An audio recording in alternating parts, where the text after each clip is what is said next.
Qual é o melhor médico para autismo, para TDAH? Como escolher um bom médico em qualquer especialidade? São perguntas que vou responder nesse vídeo. Vamos lá, pessoal.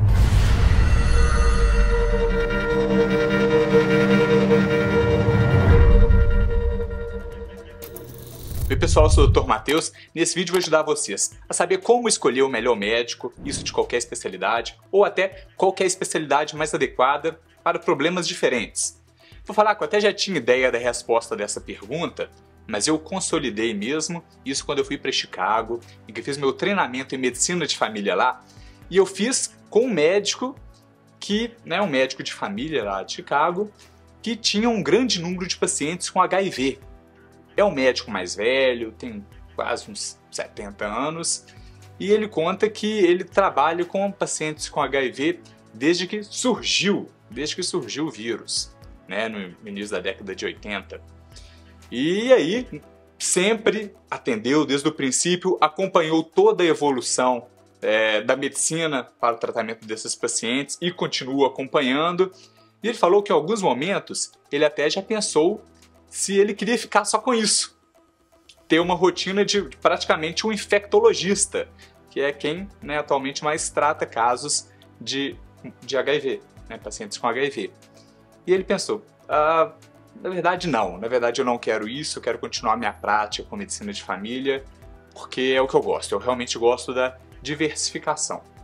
Mas eu vou falar para vocês que eu já tive contato com muitos infectologistas, tanto aqui no Brasil, fiz até iniciação científica nessa área de infectologia, e esse cara é o que eu conheci que tem o maior domínio de HIV, até pela história, como eu falei, desde o começo, desde quando surgiu esse vírus no mundo. E aí é o seguinte, posso falar com clareza que possivelmente melhor do que a maioria dos infectologistas, apesar de ele não ser um infectologista. E o que eu quero falar com isso é que, na verdade, o melhor médico não necessariamente é da especialidade em que se pensa.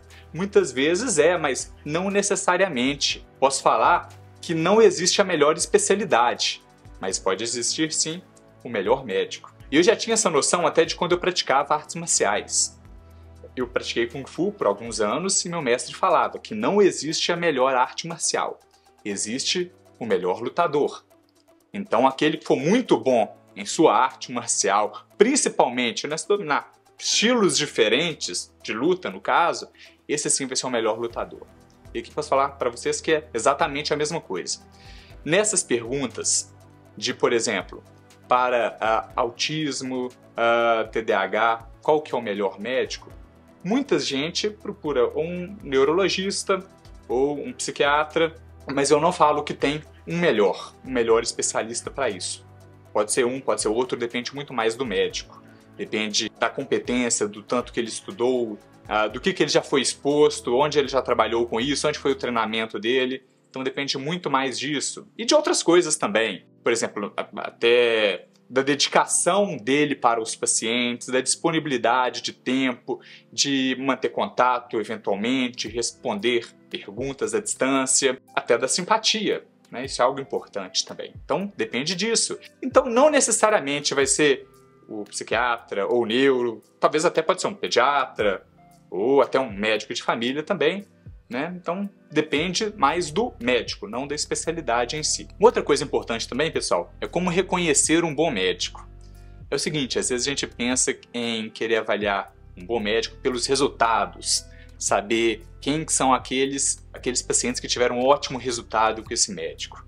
Mas essa, apesar de parecer que é isso mesmo, essa não é a melhor maneira, tá? Porque eventualmente dá para conseguir resultados fáceis se você simplesmente selecionar o grupo de pacientes que você trabalha. Por exemplo, imagina que alguém que trabalha com estética, um cirurgião plástico, um dermatologista, tem um público grande de modelos, de atores, atrizes, possivelmente pessoas bonitas. Aí o resultado fica mais fácil, diferente de alguém que, por exemplo, trabalha com pessoas que sofreram situações importantes, como queimadura, acidentes na face, não vai ter o mesmo resultado. Mas o seguinte, muito mais importante do que conhecer aqueles que entregam um resultado bom, são aqueles que sabem lidar com resultados ruins, com situações adversas, com problemas dentro da profissão. Vou falar para vocês uma coisa. Eu cheguei a começar uma residência em cirurgia e nisso eu tive uma lição muito importante. Teve uma vez em que teve um outro médico, um outro cirurgião, que fez uma cirurgia bariátrica numa paciente, deu um problema e esse outro médico não estava sabendo lidar com isso, não sabia corrigir até essa cirurgia que tinha dado errado. E essa mulher ficou desamparada. Nisso ela procurou meu chefe, o cirurgião o qual era o chefe da equipe que eu fazia a residência, e ele inicialmente, por questões éticas, até procurou esse outro médico que frequentava o mesmo hospital, e aí eu vi o encontro desses dois, e ele falou, esse outro médico falou que estava com uma dificuldade mesmo, e se podia resolver isso. Aí que eu vi quem que é um bom médico. É aquele que sabe lidar com os problemas. E sempre tem problema. Então, se vocês tiverem a oportunidade de saber de alguém que teve algum problema por causa da doença, que pode acontecer, erros de cirurgia pode acontecer, por exemplo, um tratamento pode não dar certo por motivos diversos, é interessante saber como que o médico lidou com isso. Ele amparou esse paciente? Acolheu? Soube trazer alternativas? Se sim, esse é o bom médico. Recentemente, uma amiga minha me procurou falando o seguinte: Dr. Matheus, estou com uma situação, eu estou com um diagnóstico ainda a esclarecer, que pode ser talvez doença de Crohn, ou retocolite ulcerativa, ou talvez não ser nenhum desses. Fui num médico, falou uma coisa, um outro falou outra coisa, um terceiro deu uma terceira opinião. O que você pensa disso? Eu falei, poxa, é uma situação que é complicada, uma doença bem específica, em que geralmente as pessoas estudam isso muito, tem congressos só sobre esse tema. As pessoas que você foi, os médicos que você foi, foram especialistas nisso? Ela falou o seguinte: primeiro eu fui num médico, que eu achei mais ou menos, depois eu fui no segundo, que eu achei muito simpático, muito acolhedor, me passou o contato dele, senti que eu gostei bastante dele, do que ele falou pra mim. E depois eu fui numa terceira médica, que falaram que é uma das maiores especialistas dessa doença na região. E ela falou algo diferente. Enquanto que os primeiros falaram que estava mais para ser retocolite ulcerativa, essa terceira achou que talvez não seria nada, nem teria uma dessas doenças. É uma situação temporária por causa de um remédio que talvez eu usei que poderia ter dado esse efeito. Só que o segundo foi o mais simpático de todos, enquanto que essa terceira, ela não tinha muita disponibilidade, ela me atendeu e depois só poderia ter alguma resposta depois de um mês. Então o que você acha? Com quem você acha que eu sigo? Perguntou isso pra mim. Eu falei, poxa, é difícil, como eu falei, uma situação para especialistas nessa doença, mas tem uma coisa interessante que você falou, que essa terceira, que supostamente a mais especialista, falou que talvez não seja. E isso é um bom indício, porque tem muitos especialistas que tendem a achar que tudo, qualquer situação mais ou menos, é a doença, é o transtorno a qual eles são especializados. E se ela falou isso, que possivelmente não é, eu acho que tem muita chance de talvez não ser mesmo. Vou te recomendar o seguinte: talvez mantenha o acompanhamento com essa, e se depois tiver uma definição que é ou não é essa doença, quem sabe o segundo, que tem mais disponibilidade, possa ser um cara melhor para seguir. Talvez pode ser um caminho legal para você. Tá gostando do vídeo? Então deixa like pra gente, que isso nos ajuda a fazer esse vídeo chegar a mais pessoas. Então pessoal, agora eu vou responder algumas perguntas que foram feitas aqui no meu YouTube, na aba de comunidades, e também lá no meu Instagram, Dr. Matheus Cabral. Lá a gente tem conteúdos mais curtos, mais rápidos. Então vamos lá. Pergunta feita pela Catarina Márcia Brasileiro, P4677. Doutor, meu filho tem 17 anos de idade, só foi diagnosticado aos 12 anos. Hoje ele ainda não aceita o autismo, tem crises quando eu falo no assunto e também não vai mais às terapias. Só o que está ajudando sou eu, que procuro estudar sobre como lidar mais com ele e as atividades esportivas que ele gosta. Está me implorando para eu ir conversar com os colegas de escola para acolherem ele, pois sempre o deixam sozinho. A escola diz que os colegas não são obrigados a aceitá-lo. Pode me dar uma ajuda? Pois ele está muito ansioso e eu também. Então é o seguinte, aparentemente é um caso de um autismo nível 1, de suporte, que é quando tem sintomas menos graves, né, consegue se desenvolver mais. E o seguinte, eu entendo que para o seu filho possa ser muito interessante, de fato, uma terapia, uma psicoterapia, que vai ajudar ele a lidar melhor com as dificuldades sociais que ele tem, saber elaborar estratégia para esses problemas. Então eu acho que isso é algo talvez fundamental para o seu filho, ainda que talvez ele não precise de tratamento médico nenhum, talvez não precise de medicamento. Mas de qualquer maneira eu acho bom de vez em quando investigar, porque talvez é uma coisa que a gente pensa, mas com um profissional sabendo avaliar adequadamente, acha situações em que talvez possa ser benéfico para ele um tratamento, talvez um medicamento, tá? Mas a terapia eu entendo que vai ser fundamental para ele. Quanto à escola, eu entendo que nesse caso está tendo a integração, mas não está tendo a inclusão. É o seguinte, integração é quando traz pessoas diferentes, com suas dificuldades, ao grupo e só. Mas não está tendo a inclusão, que é, além de trazer, facilitar para que essas pessoas diferentes, com suas dificuldades, sejam participativas, estejam de fato integradas, participando com os demais. Isso a escola não está fazendo. Algo que está faltando isso a ela é agir ativamente para isso. E o preconizado pelo Ministério da Educação é justamente a inclusão. Então a escola está sendo deficiente com isso. Acho que vale a pena você sim cobrar da escola, né, que tenha ações para isso, para que eles facilitem o convívio do seu filho com os demais, facilitem atividades para isso. Então uma pergunta agora da Leonan Pereira Alves 6474. Ter dinheiro para um diagnóstico certeiro no Brasil é imprescindível?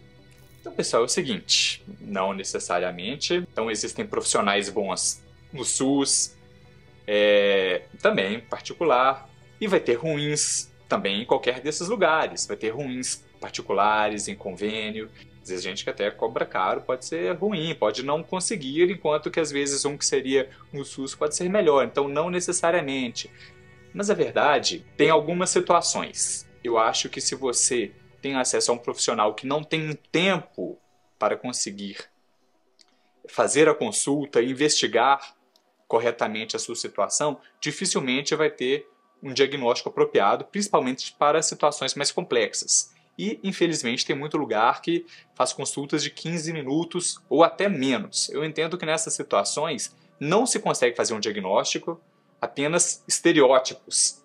É a situação do tipo, eu acho que o paciente está triste, então é depressão.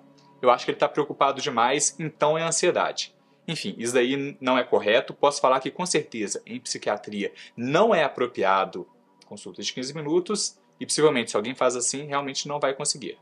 Tá? Talvez, pode ser que realmente precise mudar, ver as possibilidades de talvez ir para um outro profissional. Uma pergunta agora do Diego Sanches. Doutor, é comum autismo e o TDAH juntos? Então, em primeiro lugar, pessoal, o Diego é um rapaz que me procurou aqui por mensagens para falar que ele tem deficiência intelectual e visual também. E eu falo que eu fico até um pouco emocionado de poder ajudar pessoas como o Diego que querem entender melhor o seu diagnóstico, que infelizmente é um diagnóstico muitas vezes marginalizado. Vocês vão ver, não se vê pessoas falando sobre déficit intelectual. Eu acompanho outros perfis de colegas e realmente quase ninguém fala disso, ou ninguém praticamente. E outra pessoa também havia me pedido um vídeo para falar só sobre déficit intelectual e eu estou preparando, tá? Vai ser algo especial para isso, viu?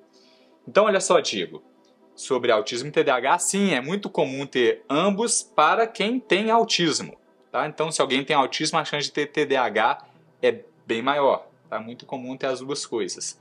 Porém, entre quem tem TDAH, de todas as pessoas que têm TDAH, o número de autismo já é bem mais baixo. Tá? Então, entre todos aqueles que têm autismo, TDAH é relativamente mais alto do que na população geral. Agora, já o contrário já não é tão comum. Uma perguntinha agora da Juliana Araújo, 3208.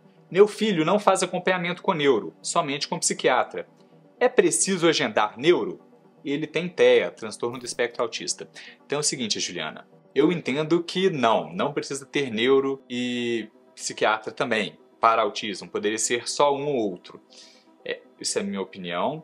Eu entendo o seguinte, eu acho que não vale a pena e é até ruim quando tem dois médicos que se propõem a fazer uma mesma coisa, tratar uma mesma situação de um paciente. Porque senão pode ter conflito. Pode, por exemplo, um achar que é melhor um medicamento, um tratamento, e o outro achar diferente. E não necessariamente um está certo e o outro está errado. Tá? Isso depende da experiência de cada um, do que eles já viveram, do que eles entendem. E, eventualmente pode ser que os dois estejam certos ou que os dois estejam errados também. Tá? Eu não acho isso legal. Bem, algumas situações. Se for uma criança que tenha um transtorno classicamente neurológico, por exemplo, epilepsia, aí talvez seria melhor só neuro. No caso agora, se for uma criança que a gente entenda que traz benefício ter também um acompanhamento com psicólogos, eu entendo que nesse caso é mais provável que seja melhor estar com um psiquiatra, porque quem dialoga um pouco mais com esse profissional, que geralmente estuda mais psicoterapia, tá? Então geralmente costuma ser assim, tá? Então essa é a minha opinião. Então eu acho que não vale a pena médicos diferentes para um mesmo problema, para tratar um mesmo transtorno ou doença. E uma pergunta do jmateus.m. Qual é o melhor profissional para investigar casos de suspeita de TEA, transtorno do espectro autista, em adultos? Psiquiatra ou neuro? Então, não tem, né? Não tem, pode ser um ou outro, né? O que for da sua preferência, talvez que seja mais próximo da onde que você mora ou trabalha, ou que tenha uma melhor indicação, que você conheça pessoas que já foram bem atendidas, que conseguiu fazer esse diagnóstico bem por esse profissional, tá? Então, acho que não necessariamente a especialidade, mas o médico. Pessoal, este vídeo aqui está indo para minha playlist Útil para Todos, que são vídeos que são úteis para todos, né? Independentemente de ter um diagnóstico ou ser próximo de alguém, porque são situações que são úteis para qualquer pessoa. Todo mundo eventualmente precisa de um médico em algum momento da vida, ou para si, ou para uma outra pessoa próxima, para um familiar, para um amigo, ou precisa ir numa farmácia, tá? Então, são esses tipos de vídeos que está nessa playlist. Recomendo, por exemplo, um outro vídeo que eu fiz, que está nesse grupo, que é o vídeo dos medicamentos genéricos, similares, referência. Também acho muito importante para todo mundo saber as diferenças. Vê lá que tem uma abordagem que é diferente de todos os outros principais vídeos já feitos no YouTube. Eu sei porque eu vi. E se você gosta de outros vídeos como esse, de medicina, saúde e ciências, se inscreva no nosso canal e se apertar o sininho, você fica sabendo assim que tiver um vídeo novo. Valeu, pessoal, até o próximo vídeo.